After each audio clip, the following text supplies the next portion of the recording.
क्या कश्मीर के पहलगाम में जो कुछ हुआ उसे लेकर इंडिया वर्सेस पाकिस्तान में वॉर हो सकती है? अगर भारत और पाकिस्तान में युद्ध होता है तो कौन जीतेगा?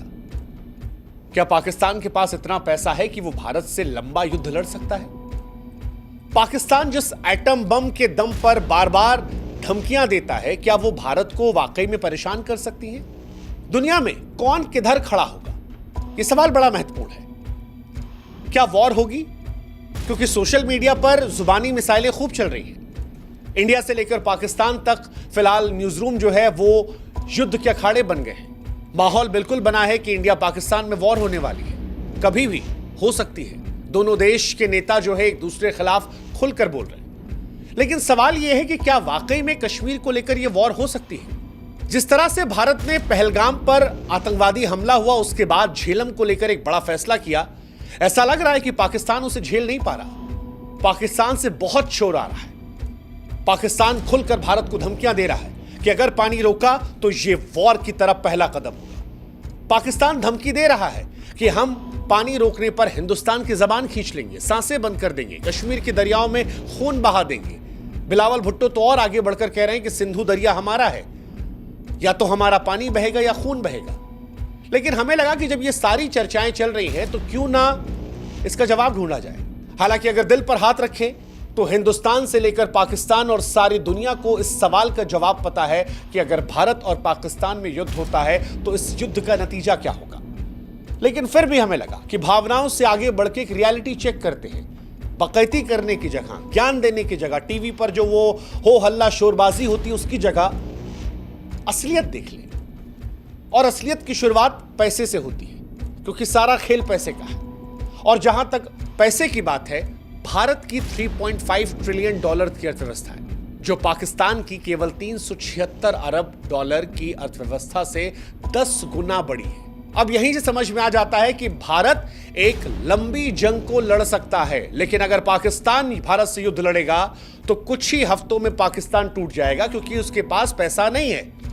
और ये इमोशंस पर हम नहीं कह रहे, ये भारत और पाकिस्तान की अर्थव्यवस्था के आंकड़े बताकर कह रहे हैं। आपको जानकर हैरानी होगी कि पाकिस्तान की सेना का बजट भारत के रेलवे के बजट से कम है। अगर सैनिकों की बात की जाए, भारत के पास 14.5 लाख सक्रिय सैनिक हैं, जो दुनिया की चौथी सबसे बड़ी सेना है। जबकि पाकिस्तान की बात करेंगे तो 6.5 लाख सैनिक हैं। भारत का रक्षा बजट जो है वो 80 अरब डॉलर के आसपास है, जबकि पाकिस्तान का रक्षा बजट जो है वो 7-8 अरब डॉलर के आसपास है, यानी भारत से 10 गुना कम। और उसमें भी जो पैसा है वो IMF, चाइना की उधारी, उनके अनुदानों के सहारे है। जिस एटम बम को लेकर पाकिस्तान लंबी लंबी डींगे हाँकता और कहता है जी पाव पाव के एटम बम है, छोटे एटम बम है, बड़े एटम बम है, ऐसे एटम बम है। देखो, परमाणु युद्ध को लेकर आपको ये बात माननी पड़ेगी कि दुनिया में कभी भी ये हमला होगा तो वो बर्बादी करेगा। लेकिन पाकिस्तान अगर इस बात को लेकर खुश हो रहा है कि परमाणु स्थिति उसे ताकतवर बनाएगी, तो उसे समझना पड़ेगा कि भारत की गहरी रणनीति, भारत के ज्यादा संसाधन, बेहतर पुनर्जन्म की क्षमता रखते हैं। पाकिस्तान के साथ ये नहीं है। पाकिस्तान के पास सिर्फ एक दोस्त है जो उसका अपना वहम है। भारत की कूटनीति दुनिया से बेहतर है और पाकिस्तान के पास दोस्त के नाम पर सिर्फ एक है, उसका वहम। इसलिए कई बार लगता है कि पाकिस्तान जिस तरह से भारत को धमकियां दे रहा है वो हंसी का पात्र है, क्योंकि हकीकत पाकिस्तान की यही है कि उनके मुल्क में रोटी, बिजली, पानी का काल है। वो भारत से जंग की बातें करते हैं लेकिन अपने देश को संभालने की स्थिति में नहीं है।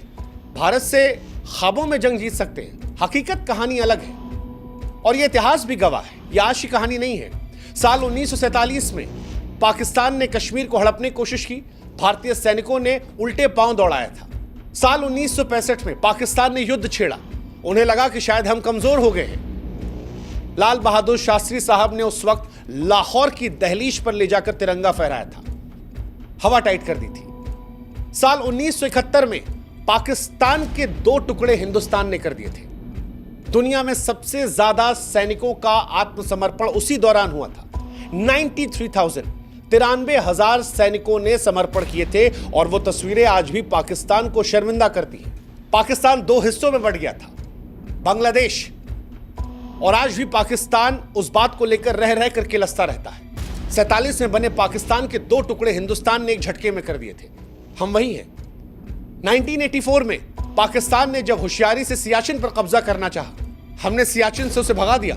ऑपरेशन मेघदूत हिंदुस्तान की वीरता का प्रमाण है। साल 1999 जब पाकिस्तान ने जनरल परवेज मुशर्रफ ने अपने ही प्रधानमंत्री को बेवकूफ बनाकर उनकी पीठ पर खंजर घोंपकर तख्ता पलट कर दिया था और कश्मीर में घुसने की कोशिश कर दी थी और दोस्ती का नाजायज फायदा उठाकर हिंदुस्तान को बेवकूफ बनाने की कोशिश की थी, तब भी हिंदुस्तान ने पाकिस्तान को पहाड़ों से धकेल कर भगाया।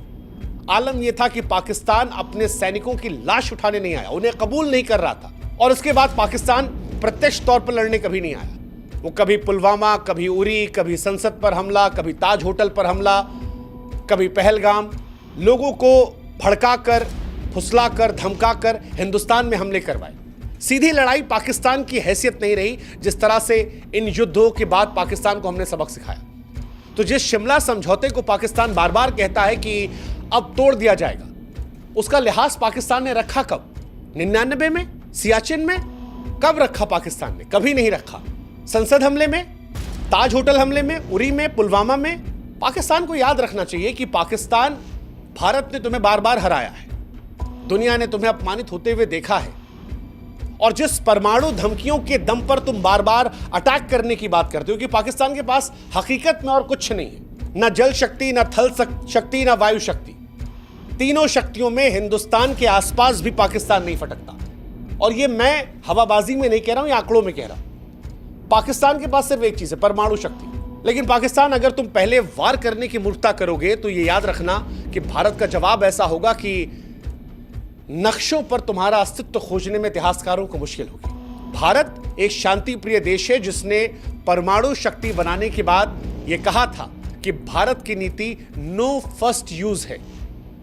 अटल बिहारी वाजपेयी साहब ने कहा था कि हम पहले इस्तेमाल नहीं करेंगे परमाणु शक्तियों का। लेकिन यह बात याद रखना, हम पहले इस्तेमाल नहीं करेंगे, यह सच है। लेकिन भारत की क्षमता कंप्लीट डिस्ट्रक्शन की है। यानी जब तबाही हम मचाना शुरू करेंगे तब पूर्ण तबाही मचाएंगे। और पाकिस्तान जिस परमाणु ताकतों की बार बार धमकियां देता है, भारत अब उससे वहां पर भी बेहतर हो गया है। पाकिस्तान के पास 170 परमाणु हथियार है। पुराने डेटा के अनुसार पाकिस्तान ये दावा करता था कि हमारे पास ज्यादा है, लेकिन मौजूदा दौर में हिंदुस्तान उससे आगे निकल गया है। कई ऐसी गुप्त रिपोर्टें हैं इंटरनेशनल जो दावा करती हैं कि भारत के पास 180 प्लस हथियार हैं। और हथियारों के आगे भारत के पास वो मिसाइलें हैं जिनकी क्षमता पाकिस्तान की मिसाइलों से कहीं ज्यादा है।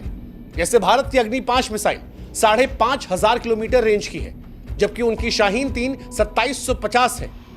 भारत की मिसाइलें इतनी तेज है कि पाकिस्तान को जवाब देने का वक्त नहीं मिलेगा। भारत के पास पाकिस्तान से बेहतर डिफेंस सिस्टम है जो पाकिस्तान के बैलिस्टिक मिसाइल डिफेंस को नाकाम कर देंगे। पाकिस्तान के पास न्यूक्लियर हथियार है, लेकिन वो समझना पड़ेगा कि जब भारत से आप लड़ने की बात करते हो तब वो भी उनकी अर्थव्यवस्था जैसे हो जाते हैं, जो कागज पर तो शोर मचाते हैं लेकिन रियलिटी में अलग हो जाते हैं। जहां तक बात परमाणु युद्ध की है, मुझे लगता नहीं कि दुनिया ऐसा करने देगी या पाकिस्तान ऐसा करना चाहेगा। लेकिन अगर कूटनीतिक दृष्टिकोण पर बात करते हैं, प्रैक्टिकल होकर, तो आज पूरी दुनिया भारत के साथ खड़ी है। आज भारत का दोस्त अमेरिका भी है, रूस भी है। भारत फ्रांस से भी दोस्त है, इजराइल से भी दोस्त है। भारत के पास जापान भी है। पाकिस्तान के पास सिर्फ एक दोस्त है, चाइना। और चाइना पाकिस्तान का दोस्त नहीं है। पाकिस्तान को वो मोहरे की तरह इस्तेमाल करता है। पाकिस्तान ऑलरेडी FATF की ग्रे लिस्ट में फंसा हुआ है। अंतर्राष्ट्रीय समुदाय के लिए इसे आतंकवादी देश मनाता है। चाइना उसे जैसे तैसे बचाता है। चाइना इस युद्ध के बहाने अपने 4 काम और करवा लेगा। वैश्विक मंचों पर पाकिस्तान अलग थलग है। दुनिया में पाकिस्तान की इमेज जो है वो एक आतंकवादी देश की, और ये बात दुनिया जानती है। जैसे तैसे चाइना के वीटो से हर बार वो ग्रे लिस्ट में बच जाता है। और चाइना खुद अमेरिका के साथ उलझा पड़ा है। रूस हमारा नया दोस्त है। अब वो दौर भी निकल गया जब पाकिस्तान के साथ अमेरिका दिया करता था, और जब देता भी था अमेरिका साथ, तब भी कुछ उखाड़ नहीं पाया था पाकिस्तान। आप याद करो, 71 की लड़ाई में अमेरिका ने पाकिस्तान का साथ दिया था। अमेरिका ने भारत को धमकियां दी थी कि भारत पर वो हमला कर देगा, लेकिन उसके बावजूद भारत ने ना सिर्फ पाकिस्तान को हराया, 93,000 सैनिकों का आत्मसमर्पण करवाया, बल्कि पाकिस्तान के 2 टुकड़े भी करवाए। And that is reality of Pakistan. ये भारत की रियलिटी है। सबसे बड़ी बात, जिस कश्मीर में पाकिस्तान को लेकर आवाजें उठने लगी थी, इस घटना के बाद उस कश्मीर ने भी पाकिस्तान को अलग थलग कर दिया। कश्मीरी भी इस बार खुलकर कह रहे हैं कि भाई साहब हम तुम्हारे साथ नहीं हैं, तुम्हारे साथ रहकर हमें मिला क्या? तुम्हारे पास जो कश्मीर का हिस्सा है वहां कौवा नहीं आता, हमारे यहां कम से कम लोग तो आ रहे हैं। वो जो होटल दिल्ली में 10,000 का मिलता है वो कश्मीर में 20-22,000 का मिल रहा है, इतनी भीड़ वहां पर है। ये जो कश्मीरी लोग आज मस्जिदों में हिंदुस्तान के समर्थन की बात कर रहे हैं, जो घटना हुई है पहलगाम में उसका विरोध कर रहे हैं, सड़कों पर भारत का तिरंगा लेकर उतर रहे हैं, ये इसलिए उतर रहे हैं क्योंकि इनकी जिंदगी भारत के साथ बेहतर हुई है और कश्मीरी भी ये बात जानता है। तो जो लोकल सपोर्ट की आप उम्मीद कर रहे थे वो भी आपको नहीं मिलने वाला।